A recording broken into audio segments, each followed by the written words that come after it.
Hola, buenas noches, bienvenidas todas y todos a nuestro espacio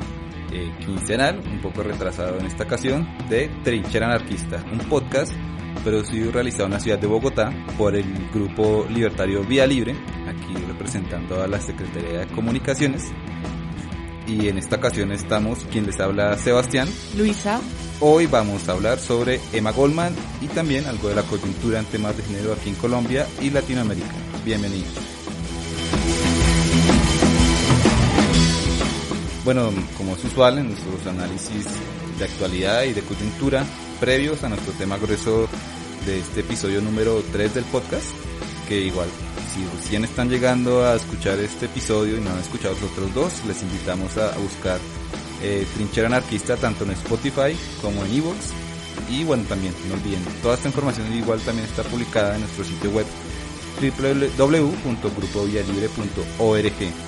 Dentro de los eventos, bueno, tenemos eventos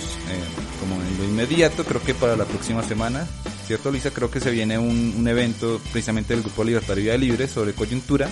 pero estaremos próximas a colocar en nuestras redes sociales, en Facebook o en Twitter también, la información sobre este evento que va a realizarse aquí en la ciudad de Bogotá. También les invitamos a visitar y leer nuestro más reciente artículo, que es sobre un análisis coyuntural que hizo nuestro compañero Juan, que también estuvo presente en los 2 primeros episodios del podcast, sobre el análisis de la década. Creo que está muy en sintonía con estos análisis que se han hecho de muchos temas sobre esta década que fue del 2009 a 2019, saltándonos un poco el debate que se ha armado en redes sobre cuándo inicia y finaliza esta década. Pero el análisis que hace Juan ahí es muy completo, dividido entre los movimientos sociales, también como la geopolítica internacional, y me parece que es un análisis muy relevante. Incluimos solo un pedacito de ese análisis porque igual es largo y completo en nuestro más reciente boletín de febrero, donde pues también hay algo de autopublicidad a ese documento. Hablamos no solo sobre este análisis de la década, sino también sobre este mismo espacio, el podcast, que surge como un espacio nuevo y que la verdad ha tenido una muy buena acogida en los canales donde se está distribuyendo, como les había dicho, en Spotify y en iVoox. Entonces les dejo con Luisa y algo de la coyuntura breve sobre los temas de género aquí en la ciudad de Bogotá, y recordarles, hoy estamos a 9 de marzo de 2020. Bueno, Sebastián, primero pues cabe mencionar que ayer, 8 de marzo, Día Internacional de la Mujer Trabajadora, se conmemoró el día con una movilización masiva de miles de personas en la ciudad de Bogotá, en Colombia y en otras ciudades también, y de hecho una movilización muy grande relativo a años anteriores, en la que participaron miles de mujeres protestando en contra principalmente de la ola de feminicidios que ha azotado el continente latinoamericano últimamente, especialmente en México. También sobre el tema del aborto, para su legalización y descriminalización, para que sea libre, seguro y gratuito. También se hizo una protesta principalmente sobre temas de acoso en distintos lugares, esferas públicas o instituciones privadas, como lo son universidades, lugares de trabajo, etc. La jornada de movilización concluyó en un bazar en el sur de la ciudad de Bogotá, en donde pues hubo un espacio muy interesante de socialización y de compartir, digamos, experiencias y pues actividades muy interesantes que se organizaron en Bogotá, y pues siempre destacando la importancia del día y de la conmemoración de las luchas de las mujeres que en el pasado lograron que nosotras como mujeres tuviéramos pues los derechos que tenemos en este momento y todas las libertades que tenemos y que pues falta todavía conquistar. También cabe resaltar como segundo punto que en Colombia, pues respecto al tema del aborto, que pues sigue todavía en el debate nacional, como discusión nacional, que la Corte Constitucional de Colombia pues evaluó la despenalización del aborto, más allá de las 3 causales vigentes para poder realizar este procedimiento, y que pues desafortunadamente no concluyó en nada, desestimó, digamos, esa petición hecha por la ciudadanía. Pues, pero no obstante, la lucha sigue con respecto al aborto. También como tercer punto cabe mencionar las movilizaciones del 8 de marzo a nivel mundial, que también fueron masivas, incluso a pesar de los efectos del coronavirus que limitaron la participación de muchas mujeres a lo largo del mundo, pero en muchos países latinoamericanos, Chile, El Salvador, Ecuador, Colombia, y al igual que países europeos y asiáticos, Afganistán, Turquía, Bélgica, Francia, Brasil, aquí en Latinoamérica, se convocaron unas masivas movilizaciones, todas girando alrededor de la conmemoración del día y de las luchas históricas del feminismo y de las mujeres, pero asimismo también poniendo sobre la mesa temas nuevos de discusión y pues nuevas demandas, como por ejemplo la despenalización del trabajo sexual en los Estados Unidos, por ejemplo, y pues el fin de las violencias en general en muchos países. En España, en Bélgica y en México se convocó a un paro de mujeres el día 8 de marzo, al igual que hoy, día 9 de marzo. También se realizaron otras manifestaciones vinculadas un poco con, en Brasil, demandas al presidente Jair Bolsonaro por sus frases bastante machistas. Y también es importante mencionar que en Chile hubo, al igual que el año pasado, una movilización masiva de entre 350.000 y 500.000 personas. Y pues este movimiento en ese país, también con los performances del Violador en tu camino, y eso han logrado tener una acogida muy grande pues a lo largo del mundo, y eso ha sido muy importante para la visibilización de la lucha feminista y para que se entienda su importancia. Por último, quisiera mencionar un poco el tema de los feminicidios en América Latina, particularmente en México, donde a causa de este fenómeno, el día 8 de marzo y el día 9 de marzo se convocó pues la huelga de mujeres. Y México ha sido azotado últimamente muy fuertemente por la violencia machista, especialmente en términos de violencia sexual y pues feminicidios. Y solo para darles cifras de cómo es el ambiente en México, el año pasado hubo 192 feminicidios aproximadamente, solo en un año, y pues este año también ya han habido bastantes incidentes de esta naturaleza. Y digamos, la demanda aquí es: no deberíamos nosotras las mujeres, y así lo dijeron ellas en México, morir solo por el hecho de ser mujeres. Entonces es una de las demandas mayores de la jornada de movilización de ayer. Y creo que de hecho, en contraparte, la movilización que hubo en México también fue duramente criticada por los sectores más tradicionales y por los más mediáticos, diría yo, a raíz de algunos actos de violencia, si puede decirse, donde, bueno, hay varios videos virales, ¿no?, rondando por ahí, donde pues quedaron como que varias partes de la manifestación estaban casi como discutiendo entre sí,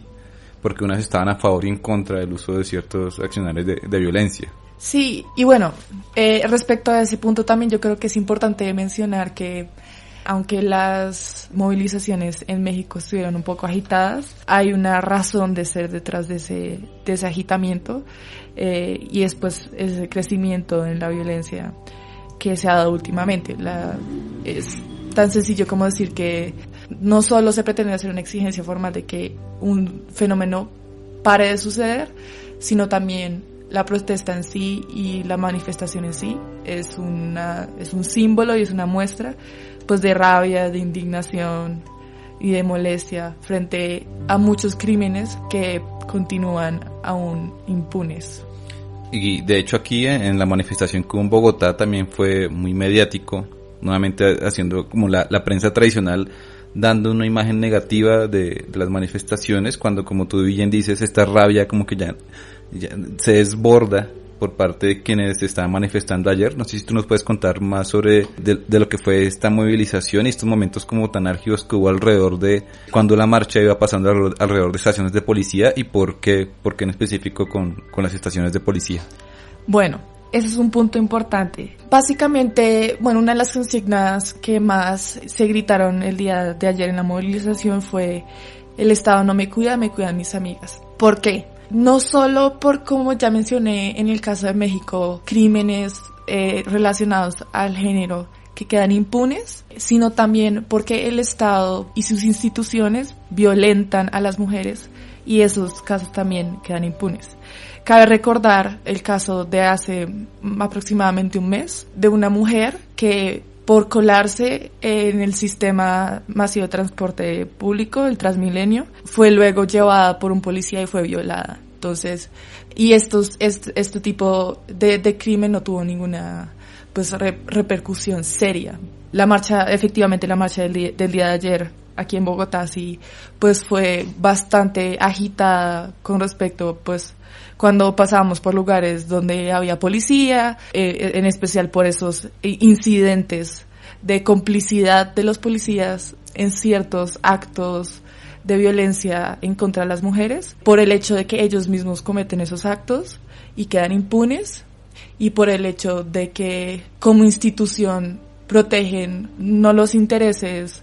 de las mujeres, sino otros intereses. Que pues podemos luego hablar de ese tema en específico, pero digamos, la policía es una institución de hecho bastante dañina para las mujeres en esta ciudad. Y además también fue agitada la marcha alrededor de iglesias, pues claramente porque digamos la iglesia como institución y también sectores conservadores y fundamentalistas religiosos y esos han sido muchos de los limitantes para pues poder nosotras obtener nuestros derechos reproductivos con respecto a la cuestión del aborto y cosas por el estilo. Y pues es tiempo ya de que esas instituciones externas se salgan de nuestros cuerpos y paren de decidir por nuestros cuerpos, digamos, entendiéndonos a nosotras como personas que pueden decidir sobre sí mismas y que pues son libres, digamos, de pronto soberanas sobre su cuerpo.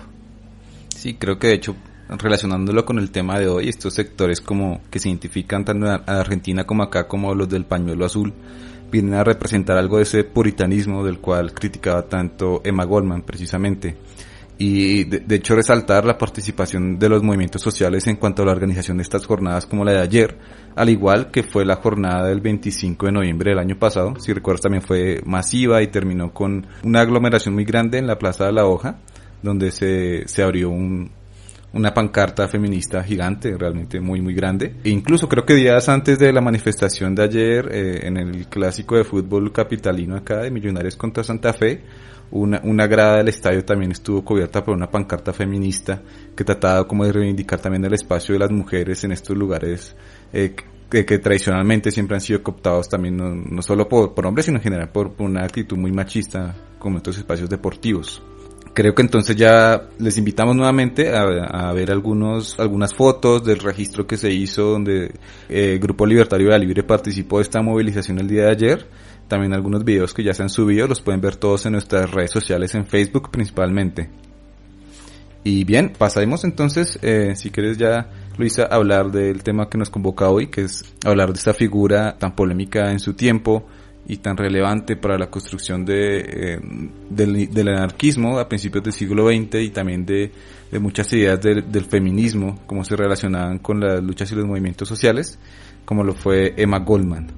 Entonces, entremos en materia y te he entendido que tú nos vas a hablar de la biografía de Emma Goldman. Sí, Emma Goldman, ella nació en junio 27 de 1869 en Lituania, que para ese entonces era parte del Imperio Ruso, y murió en 1940 en Toronto, en Canadá. Ella fue una, digamos, figura anarquista muy importante en los Estados Unidos de América. Ella luego viajó a los Estados Unidos y en 1880 y 1917 realizó bastantes actividades asociadas al anarquismo, razón por la cual ella fue encarcelada en numerosas ocasiones. Entonces, inicialmente ella se mudó a la ciudad de Nueva York en 1889 y formó una asociación bastante cercana con Alexander Bergman, otro anarquista que fue encarcelado en 1892 por un intento de asesinato de un político durante una huelga de trabajadores. Ella luego después fue encarcelada en Nueva York por incitar a una riña, digamos, de un grupo de trabajadores desempleados, luego de un discurso bastante, digamos, famoso y bastante animado que ella dio. Ella fundó un periódico llamado Madre Tierra, el cual ella editó hasta que fue suprimido en 1917 y en donde ella publicó bastante de su bibliografía. Ella principalmente hablaba sobre el amor libre, digamos las uniones libres, digamos en contra de la institución del matrimonio, y asimismo ella pues escribió mucho acerca de los derechos, de la libertad sexual de las mujeres, razón por la cual también ella fue encarcelada en 1916 por hablar de control de natalidad o control sobre planificación. Ella se opuso al involucramiento de los Estados Unidos de América en la Primera Guerra Mundial, por lo cual la encarcelaron y luego la mandaron a la Unión Soviética, en donde ella también escribió un texto pues de su desilusión. Y pues en sus últimos años, digamos, hizo actividades en diferentes partes del mundo, escribió una autobiografía y pues murió luego en Canadá. Creo que de hecho en las últimas partes de su vida, ¿cierto? Creo que ella estuvo incluso visitando la sede de la CNT en Barcelona y creo que también fue una figura más bien simbólica que ayudó a inspirar a los milicianos de la época en plena guerra civil española. Y digamos, a mí personalmente me llama mucho la atención de este símbolo porque cuando yo leía una introducción que ella misma hace a un libro, a una edición de un libro que escribió su compañero Sacha Bergman, Alexander Bergman, en esa introducción ella habla como de lo duro que fue para ella enterarse del suicidio de Alexander Bergman 3 meses antes de que estallara la revolución en España, en 1936. Y creo que esos fueron muchos de los hechos que la motivaron a ella para irse allá y digamos, poner sus esfuerzos en creer que esta revolución iba a ser como la revolución definitiva, tanto para el anarquismo como para las ideas socialistas en general en la época. Otro de los hechos curiosos que a mí me parece relevante, que no está necesariamente ligado como a un hecho que impulsara a Emma Goldman, pero por el cual fue muy estigmatizada,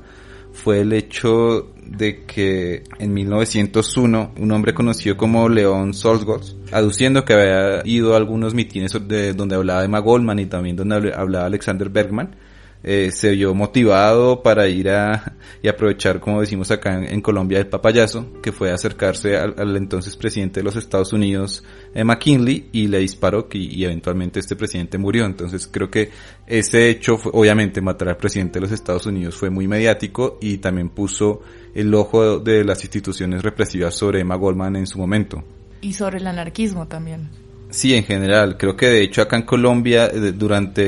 eso fue en 1901, ¿cierto? Y como los ecos de esa estigmatización al movimiento anarquista y socialista en general también llegaron acá a Colombia cuando se promulgó esa ley de principios de siglo que decía que estaba acá prohibido el ingreso de comunistas y anarquistas al país. Ley que incluso, pues obviamente ya estaba como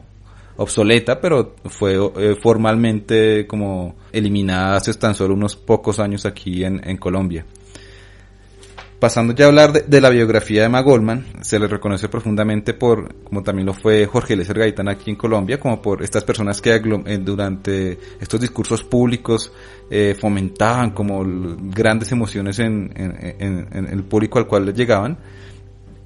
Pues de hecho la obra de Emma Goldman también fue muy prolífica en cuanto a sus escritos. La que tú mencionabas donde ella participaba. Madre Tierra. Madre Tierra fue una revista muy importante que relacionó distintos temas que hasta esas fechas no se hablaba mucho de ellos, como no solamente el tema de las mujeres, el acceso a la educación sexual, sino también otros temas como sobre la lucha sindical y obrera en su momento.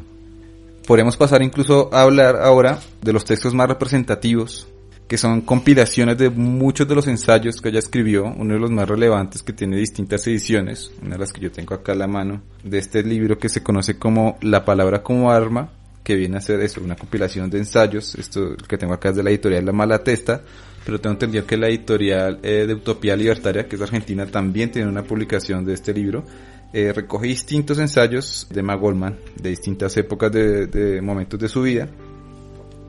Y también a nivel acá más local en Bogotá, en librerías como La Valija de Fuego y otras librerías más pequeñas, pueden encontrar un librillo titulado Emma Goldman Ensayos, que lo realizan los compañeros de la Imprenta Comunera, que es un proyecto pues autogestivo de impresión de distintos textos. Yo tengo este Emma Goldman y otro de los hermanos Flores Magón también, que producen ellos. Los pueden encontrar en redes sociales como @imprenta comunera.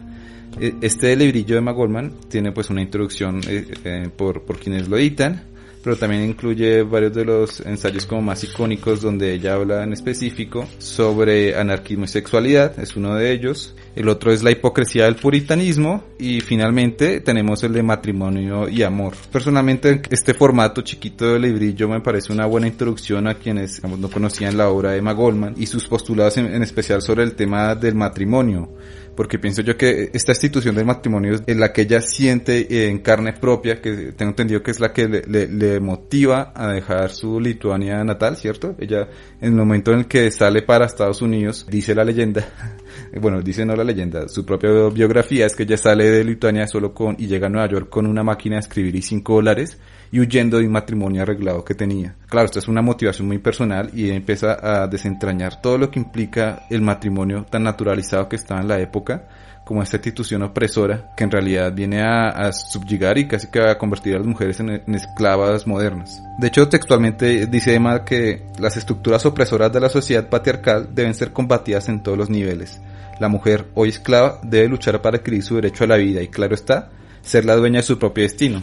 Una crítica muy clara a este modelo. Y también este otro artículo que viene acá en este librito de los compañeros de Imprenta Comunera habla sobre el puritanismo, en una dura crítica a este modelo de sociedad justificado por la Iglesia y por los sectores más conservadores de la sociedad, que, como decíamos hace un instante, se ve reflejado hoy en día en las posturas políticas de la ultraderecha, más justificada en el fundamentalismo religioso. Incluso también es uno de los primeros textos donde Emma habla no solo sobre la institución del matrimonio, sino sobre el concepto de amor libre, que ha sido muy discutido a lo largo de todo el siglo XX y con distintos matices, pero pues acá Emma lo habla como una propuesta política contraria a la institución del matrimonio, es decir, el acercarse, digamos, el amor entre personas. Ella vanagloria mucho este concepto de amor, también lo idealiza mucho, pero lo usa como estrategia política para contraponer a la institución como esclavizadora del matrimonio. Otra parte también muy relevante de este texto, en específico el ensayo de Matrimonio y Amor, es que empieza a meter el tema de la lucha sindical y obrera, pero que también está muy ligada a su crítica sobre el capitalismo y el papel de las mujeres incluso dentro de los movimientos obreros, porque ella hace una crítica muy relevante sobre el hecho de que el liberalismo se vanagloria en su momento, en la primera década del siglo XX, de permitir trabajar a las mujeres, que eso les iba a empoderar, pero en ese momento Emma también hace la crítica de que igual iban a seguir siendo mujeres empobrecidas y siendo esclavas no solo ahora de la vida como de esposas, de hermanas, de hijas, que les imponía el hecho de ser mujeres, sino también el hecho de ahora ser trabajadoras. También dice, me gusta mucho esta parte donde dice, hay 6 millones de mujeres asalariadas, es cierto, 6 millones de mujeres que tienen el mismo derecho que los hombres a ser explotadas, robadas y a declararse en huelga. También a morirse de hambre. ¿Algo más? Sí, 6 millones de trabajadoras asalariadas de cada tramo de la vida, desde el elevado trabajo cerebral hasta el más difícil y duro trabajo manual, en las minas y en las estaciones de ferrocarril. Y así sigue este texto. También, como lo nombramos ahorita, otro texto muy relevante es la autobiografía que ella publicó en 2 volúmenes. Creo que acá en Bogotá, la verdad yo he buscado intensivamente, pero solo he conseguido el volumen número 1 de esta biografía titulada Viviendo mi vida, donde ella empieza hablando de su vida familiar en Lituania, su llegada aquí a Norteamérica, cómo entra, me parece muy bonita. Hay una escena muy bonita donde entra a un café y ve a varios distintos personajes públicos de la escena anarquista en Nueva York, y en ese momento es donde conoce a Alexander Bergman, cuando llega a una Nueva York totalmente empobrecida. Ella llega directamente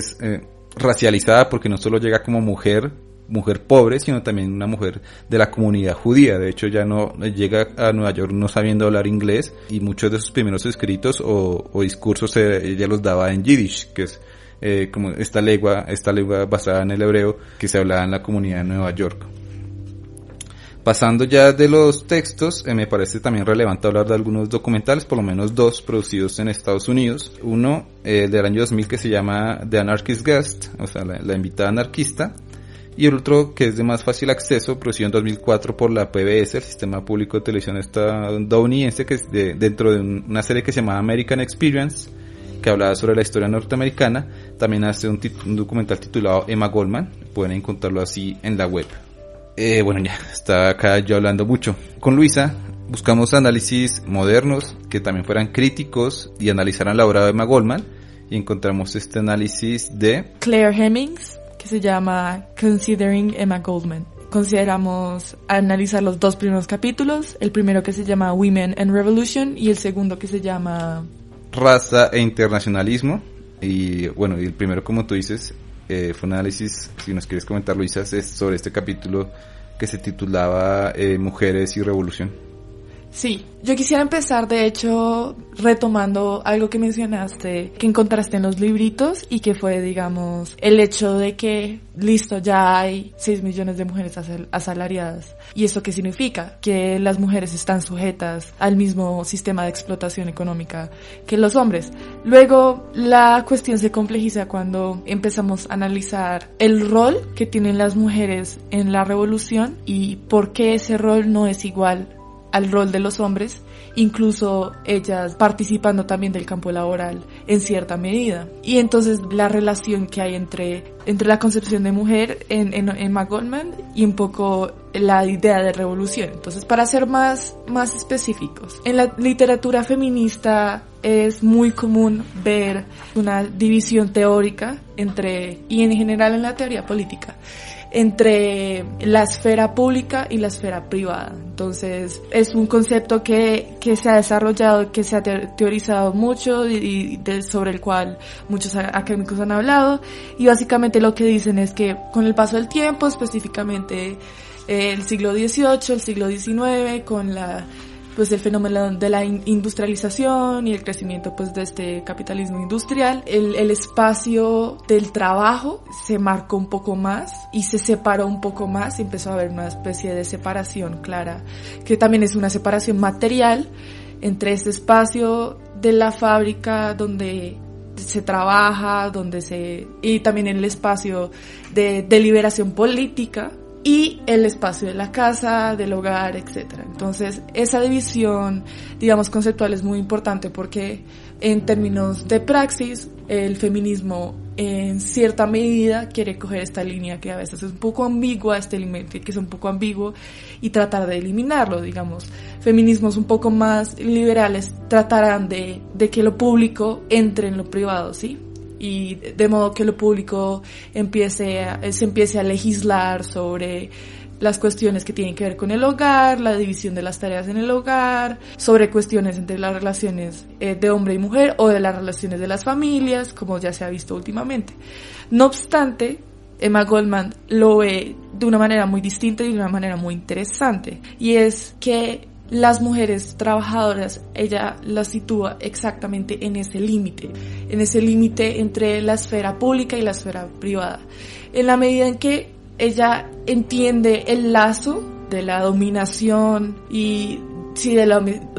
opresión de la mujer, con también los lazos de un poco de cómo funciona el capital y cómo funciona el Estado, especialmente cómo funciona el capitalismo. Entonces, ella esencialmente ve esta esfera privada como la esfera en donde también se reproduce el capitalismo, solo que es menos visible, ¿sí? En donde la institución del matrimonio y el control sobre la natalidad aseguran que haya un exceso de personas para ser reclutadas, para fortalecer el ámbito militar, digamos, las instituciones militares, por un lado. Por otro lado, es donde, pues, básicamente es el, como muchas feministas dicen, digamos, es el trabajo no pagado que permite la reproducción de la fuerza de trabajo.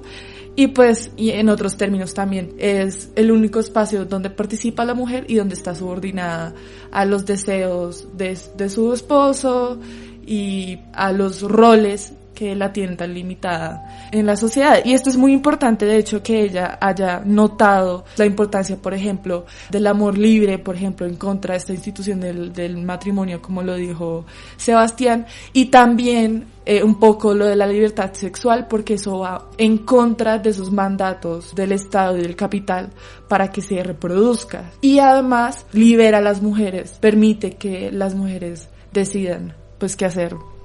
respecto a sus vidas sexuales, y por eso los sectores tan conservadores de esa época y el Estado pues la querían encarcelar constantemente. Entonces es muy importante porque ella subordina todos estos temas de esa concepción que ya tiene la mujer y eso a su rol en la revolución. Es decir, como la cita del comienzo de podcast en general decía, Emma Goldman logra ver esa doble esclavitud, ¿no? La esclavitud que tiene una mujer por ser una mujer asalariada, entonces es una mujer, digamos, que sufre de dominación económica, y pues obviamente por parte de la figura masculina también, y además pues es otra subordinación en el espacio privado. ¿Qué pasa si no se logran emancipar a las mujeres de estos espacios? Pues que no pueden hacer parte de la decisión colectiva y últimamente no van a ser parte de la revolución social. Por eso ella dice, no podemos esperar a que haya una revolución social sin que primero haya una liberación femenina y pues de las mujeres, y una liberación sexual. ¿Y por qué? Pues por dos razones. Una con respecto a lo normativo y otra respecto a lo funcional. Con respecto a lo normativo es que muchos, por ejemplo, lo podemos poner en contexto, y es que muchos anarquistas no se cuestionaban acerca del rol de las mujeres en la sociedad y podían denunciar muchas, digamos, instituciones y muchos arreglos opresivos y jerárquicos, obviamente por el principio de anarquistas, pero no podían ver un poco el cambio de esos roles que hacen que la mujer pues no tenga tanto protagonismo. Entonces, un poco porque, digamos, es necesario la emancipación de la mujer, es un fin en sí mismo, por un lado, y por el otro, es funcional a la revolución social, en tanto ella entiende el rol fundamental que cumplen las mujeres en la revolución, en todos los, en las huelgas y en todos los espacios, pues, revolucionarios, y sin madres,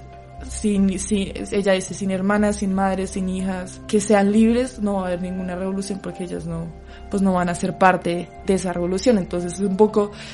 su visión sobre las mujeres a veces es un poco funcional hacia la revolución, digamos, hacia las necesidades de la revolución. Luego, de todos modos, la revolución en sí contempla y debe contemplar necesariamente la revolución de las mujeres. En términos más contemporáneos, siempre se ve el borrar estos límites entre lo público y lo privado como una cuestión que también empodera a la mujer en tanto pues puede participar de cuestiones políticas, digamos, le otorga una especie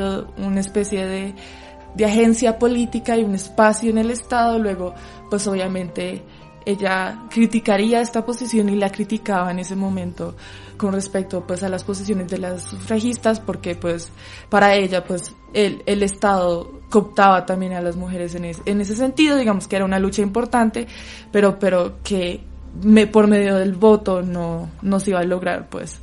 una verdadera emancipación de las mujeres, como lo hemos visto últimamente. Bueno, y también esta edición también nos da un poco una idea de qué es eso femenino. Ese es otro punto muy interesante, porque al no cuestionarse ese rol que le es impuesto a la mujer en la esfera privada, ese rol en la que ella es subordinada por una autoridad masculina, al no cuestionarse ese rol, se llega a naturalizar, por así decirlo, esos rasgos de vulnerabilidad, de dependencia económica y de, entre comillas, inferioridad que puede llegar a mostrar las mujeres. O sea, se puede llegar a decir, es que así son las mujeres, y es en función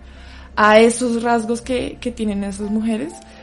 que no pueden participar de la revolución social. De hecho, algunos anarquistas dijeron que pues las mujeres eran más inmorales que los hombres porque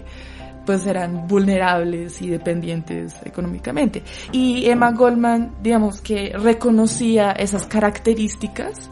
en la mujer burguesa,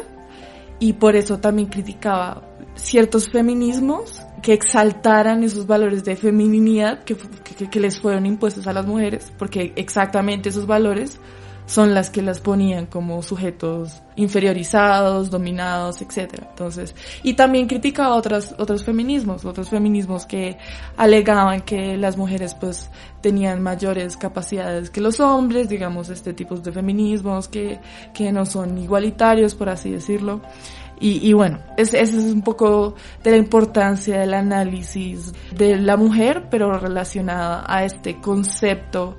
porque es un concepto y también es una división real, pero es ante todo conceptual entre pues estas dos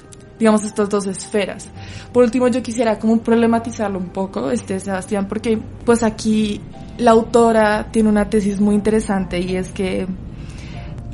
pues básicamente ella se pregunta si podríamos llamar a Emma Goldman como una feminista.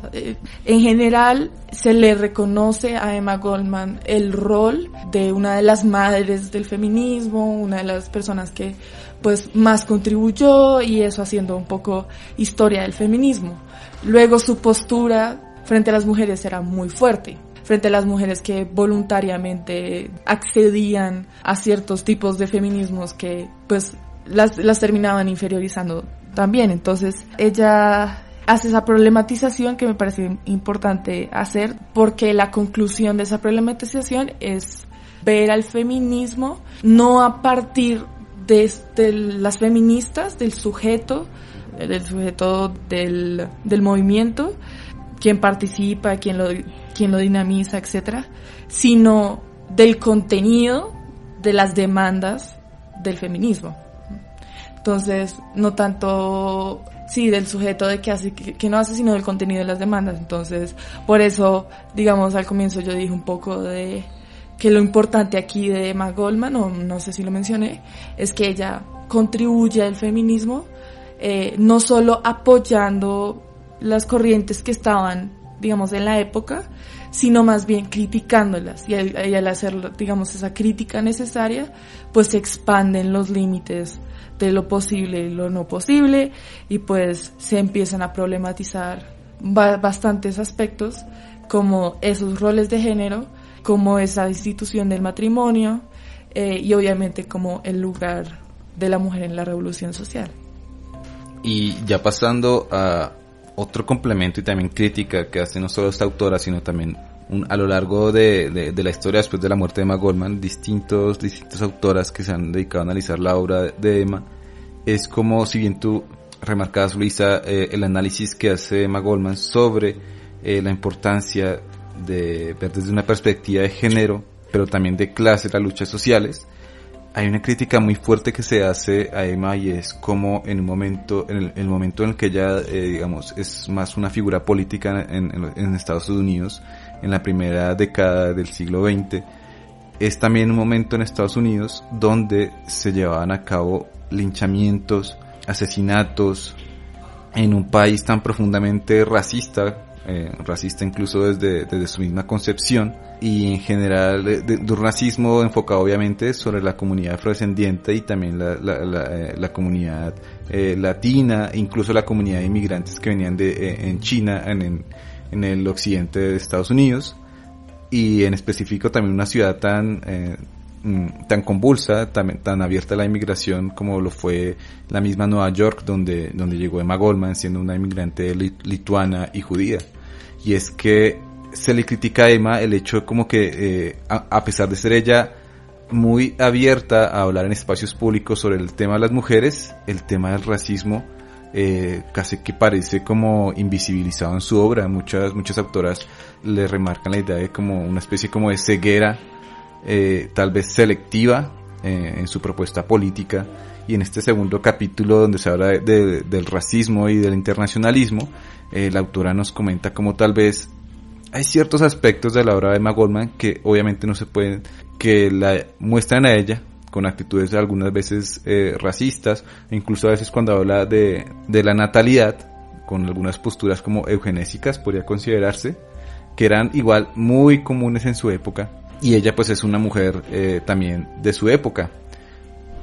se habla sobre cómo porque tal vez ella invisibilizó el tema de estos linchamientos que ocurrían en gran parte de Estados Unidos, el tema del racismo, este sistema casi de apartheid, como también ocurría en Estados Unidos, en específico en el sur de Estados Unidos, y porque ella no hablaba, digamos, explícitamente sobre eso como si lo hacían otras personas en su época, y es que tal vez Emma Goldman generalizaba o, digamos, no hacía un especial énfasis en el aspecto de la raza, por cuanto ella creía que su antinacionalismo y su internacionalismo en realidad abarcaban todas las luchas. Incluso, aunque mucha gente dice que no lo nombra, una de las pocas veces en las que ella nombró esta problemática de la violencia contra las comunidades negras en Estados Unidos, fue un congreso que se hizo en Ámsterdam en 1907, donde ella habla sobre la triste y deplorable vida de las comunidades negras en Estados Unidos, pero la habla muy someramente. Y esto constituye pues precisamente una de las principales críticas hacia su obra, pero que también puede entenderse como el hecho de que ella, por ejemplo, no a veces incluso hacía comparaciones de el antisemitismo que ella también sufrió en Estados Unidos y que se sufría en gran parte de Europa hacia las comunidades judías, con la situación de las comunidades negras en Estados Unidos, pero incluso se pasaba por alto temas como, claro, la herencia de la esclavitud en Estados Unidos, aunque también era muy internacionalista en reconocer algunas luchas anticoloniales, digamos más bien decoloniales, como la que ocurría en su momento en India. Ella se pronunció varias veces con esto, y es que de las conclusiones a las que llega esta autora es que precisamente tal vez el escenario de la Nueva York en la que vivía Emma Goldman estaba también profundamente racializado y segregado. Muchas de estas aglomeraciones de personas que se reunían a escucharlas, hablábamos de 3.000, 2.000 personas, en realidad eran muchas personas blancas, empobrecidas también, que venían de poblaciones inmigrantes italianas, irlandesas, judías también como ella, de distintas partes de Europa del Este, pero el hecho de que ella no estuviera en contacto directo con las comunidades negras que sufrían el racismo en su momento en Estados Unidos, también pudo haberla parcializado al hecho de no reconocer esto como una problemática, porque si bien ella en algunas ocasiones habla del racismo en Estados Unidos, para muchas autoras resulta como contradictorio el hecho de que ella no hablara de la situación de las mujeres negras en Estados Unidos. Y de hecho sobre este tema solo se vendía a hablar en los años 60, cuando con personajes como Angela Davis o también la colectiva El Río Combahee, cuando hace esta declaración sobre el papel de las mujeres negras en el feminismo. Uh-huh. Y que de hecho durante los 60, digamos, los movimientos por la liberación negra eran espacios muy más masculinizados, ¿sí? Y fue con mucho esfuerzo que las mujeres negras lograron, digamos, hacer ver esa intersección entre raza y género, que es muy problemática, porque incluso en estos espacios revolucionarios fueron excluidas. Sí, de hecho ese concepto de interseccionalidad es, se reconoce a Emma Goldman como ser pionera en relacionar estos temas de la lucha de clases, la importancia de la clase pero también la importancia del género, pero que claro en su momento se veía como acotada por problemas como el colonialismo, el racismo, que también incluso el acceso a la educación, que ella también criticó mucho, pues parcializada en su obra, y el hecho de que ella hasta el final de sus días se declarara como una internacionalista a muerte, pues le ganó, digamos, muchos aliados a lo largo de su vida, pero tal vez no sé qué tan válido sea hoy en día, Luis, hacer este análisis como desde una perspectiva histórica que criticas los postulados del pasado, porque por ejemplo podríamos también hablar, por ejemplo, de Proudhon, que es considerado también de los primeros que habló sobre anarquismo, y que era totalmente misógino, o como hablaba también mal de las mujeres. Estos análisis contemporáneos nos dan luces para tratar de extraer también lo válido de los aportes de distintos personajes de la historia, pero también nos permiten hacerle unas críticas a entender también este momento histórico por el cual están pasando estos personajes. Pues yo diría, digamos, por un lado, que en general muchas feministas teorizan que la división que yo mencioné conceptual entre la esfera pública y la esfera privada, que es una división conceptual pero que tiene ciertas manifestaciones materiales, digamos, en lo material, en lo real también se puede ver esa división, la problematizan mucho porque ven que pues esa línea es un poco ambigua, el límite es un poco ambiguo entre pues, lo que separa una cosa y lo que separa la otra. Emma Goldman lo que hace más bien es decir, no podemos solo plantearlo en estos términos, digamos acá lo planteamos en estos términos para que sea comprensible, pero dice, no podemos plantearnos solo en estos términos porque luego no podemos decir, digamos, que lo público se meta a lo privado y se solucionan los problemas. Y entonces del mismo modo, ella se opone, por así decirlo, a la reificación de esta división entre lo público y lo privado. Es decir, la reificación es hacer que esto, que es irreal, se vuelva real, cobre y se haga, digamos, se piense que es real, así tal como se plantea. ¿Y cuál es el problema de pensar, digamos, de reificar esa división entre lo público y lo privado? Que aunque tenga, digamos, una manifestación material, esas manifestaciones materiales varían dependiendo, por ejemplo, de las cuestiones de raza y otras cuestiones, digamos, de nacionalidad. Bueno, de nacionalidad no hay tanto problema, pero sí de raza. Entonces, si bien es cierto que pues Emma Goldman no reconoce esta intersección entre raza y género en sus textos, sí yo creo que abre el espacio para hacerlo. En tanto no especifica, porque está en contra de hecho, del uso de esa división conceptual entre lo público y lo privado como criterio para emancipar a las mujeres, para digamos ver en qué sentido emancipar a las mujeres. Eso es algo un poco muy moderno, digamos, que participen en la vida política, etcétera. Eso es muy moderno, eso es muy burgués, sino borrar un poco esa línea entre lo público y lo privado, haciéndolo lo colectivo y reconociendo también que la línea entre lo público y lo privado, digamos, es mucho más, digamos, hay más concesiones en lo público para las mujeres blancas, siempre lo hubo en términos pues materiales, y que varía, o sea, ese límite varía pues dependiendo de la población de la que es sujeto. Yo creo que en el texto de la autora, si mal no recuerdo, pues se menciona que para las mismas fechas las mujeres en Latinoamérica pues hablaban de esa diferencia muy marcada también entre pues las distintas razas. Si esto es relevante o no para, digamos, un estudio contemporáneo de estas cuestiones, yo diría que al igual que Emma Goldman, por ejemplo, esa conceptualización que ya mencioné es un poco obsoleta para ver dónde se ubican los problemas, digamos, que afectan a las mujeres. Tanto, aunque hay unas ideas interesantes con respecto a la división del trabajo, una división del trabajo que se puede relacionar a roles de género y que asimismo se puede relacionar a poblaciones racializadas, digamos, en el mundo capitalista, etcétera. No solo hay una división entre, digamos, ciertas naciones y ciertas otras naciones, sino que, digamos, ciertas naciones, digamos, desarrolladas y un tercer mundo, sino que ese tercer mundo está racializado. Y que adentro del primer mundo también hay unas divisiones de trabajo que tienen que ver con roles de género también, digamos, divisiones de trabajo y de género que uno puede encontrar también en el primer mundo y que mantienen al sistema funcionando de esa manera que podemos decir ella pensaba mantenía funcionando al sistema de las mujeres, ¿no? Reproduciendo la fuerza de trabajo, teniendo hijos,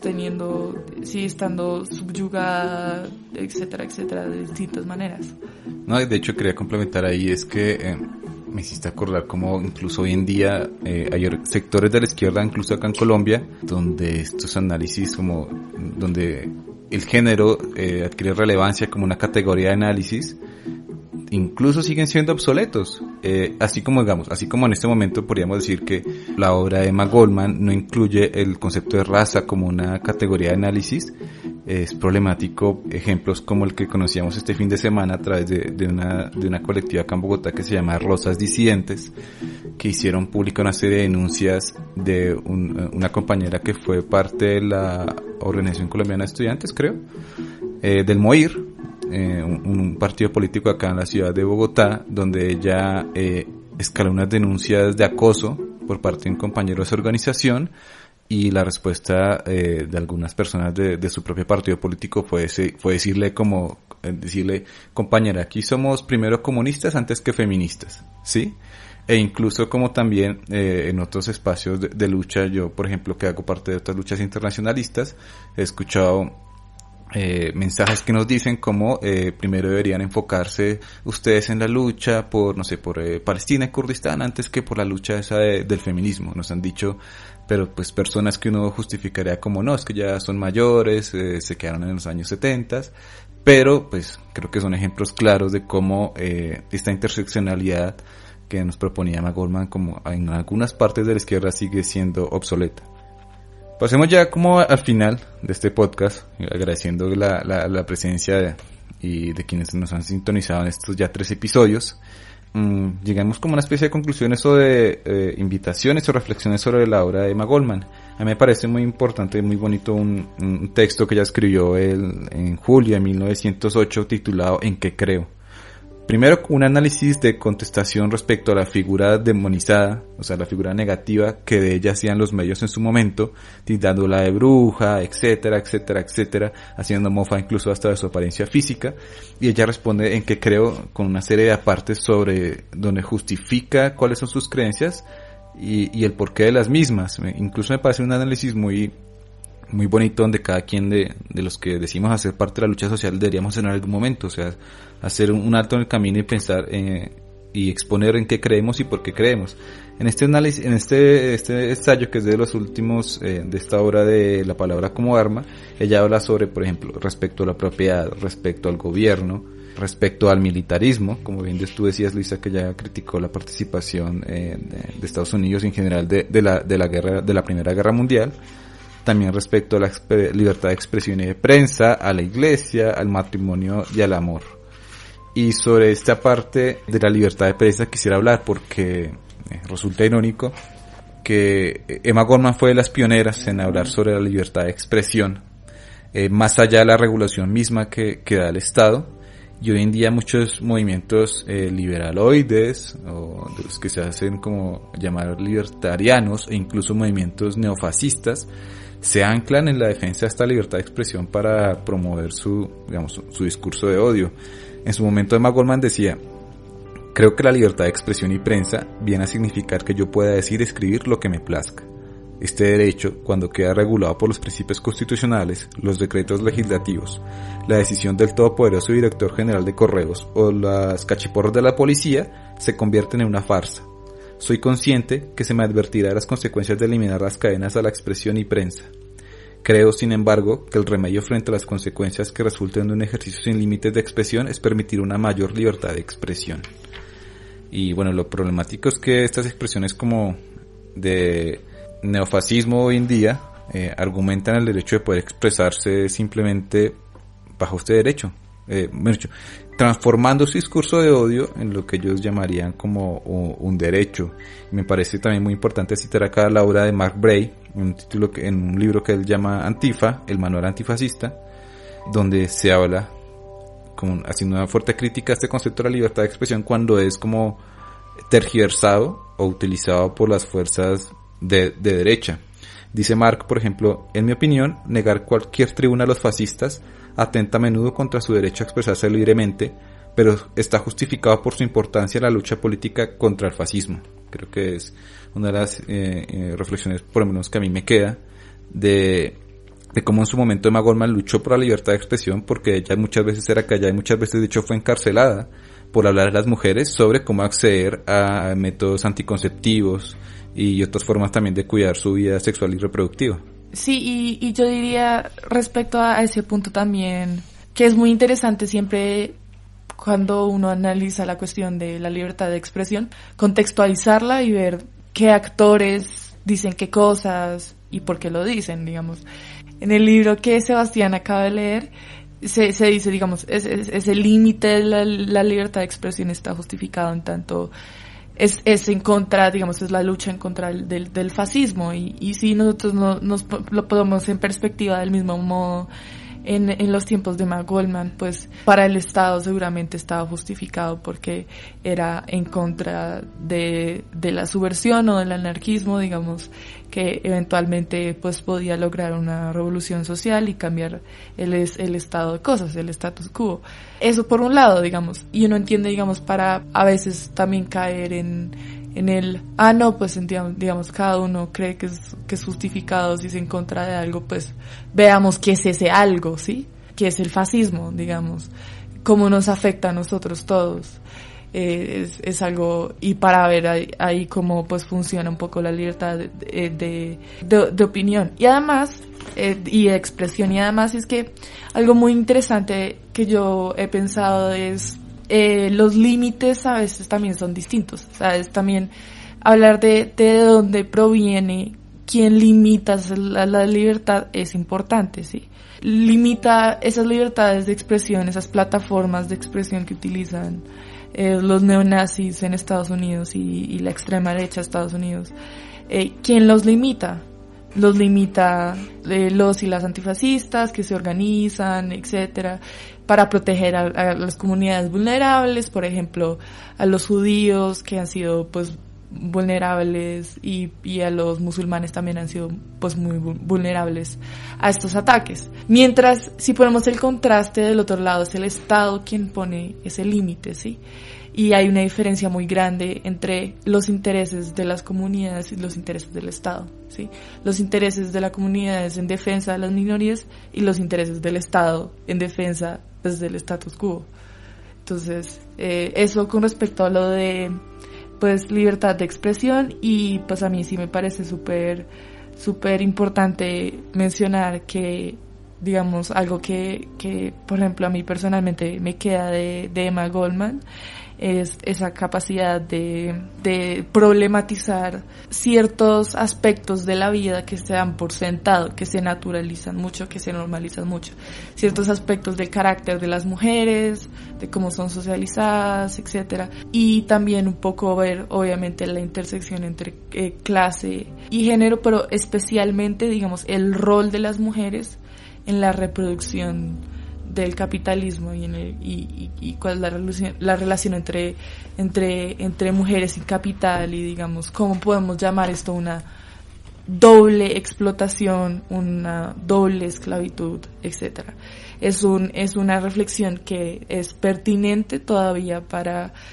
estas épocas y se manifiesta de distintas maneras, digamos, por ejemplo, el trabajo no remunerado que hacen las mujeres para hacer algo al respecto. Y bueno, y digamos otro tipo de cosas respecto a la natalidad que en ciertos países es controlada. Yo también quisiera resaltar, o sea, también personalmente me quedan dos reflexiones que hace Emma Goldman en este último texto En lo que creo. Uno es sobre los actos de violencia, donde ella, digamos, condena esta violencia como política en su momento. Claro, ya está en un contexto donde,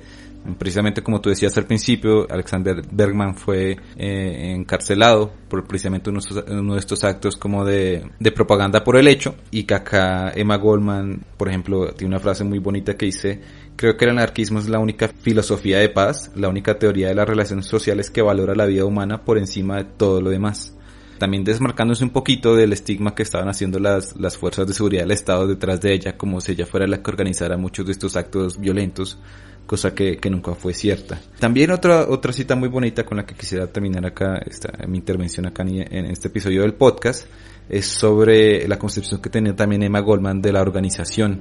Ella se fue de la experiencia de la Revolución Española muy motivada con lo que encontró allá respecto a la organización de la CNT y de la AIT. Y tiene una cita muy bonita sobre la organización. Ella decía en 1908: el argumento generalizado de que los anarquistas se oponen a cualquier organización y por tanto defienden el caos es completamente infundado. Es verdad, no confiamos en los aspectos obligatorios y arbitrarios de la organización que obliga a personas con intereses y criterios diferentes a formar un conjunto, unificándolos a través de la coerción.